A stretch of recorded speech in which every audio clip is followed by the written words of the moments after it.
Mbola vonona ny anohony ezaka efa vita amin'ny alalan'ny fandarana samaro tanterahana.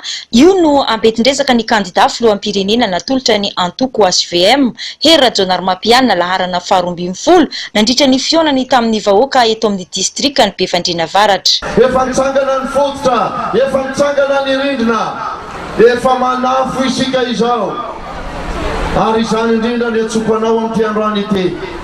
Anome tanana rehefa tonga ilay fifidianana amin'ny fafitony volana Novambra, tsarovo ilay efa vonona ny asa ho anao, efa nampiseho fa navita asa ho anao, mbola vonona ny azakazaka hiaraka aminao, ampandroso ny faritra ty aminao, ampandroso a Madagasikara. Le numéro 4 izay, le numéro 12. Nanotrina azy teto moa ireo ben'ny tanàna 9 amin'ny 410 ato amin'ny distrikany Befandriana Avaratra izay manohana ny kandida ny filoham-pirenena Hera Rajaonarimampianina.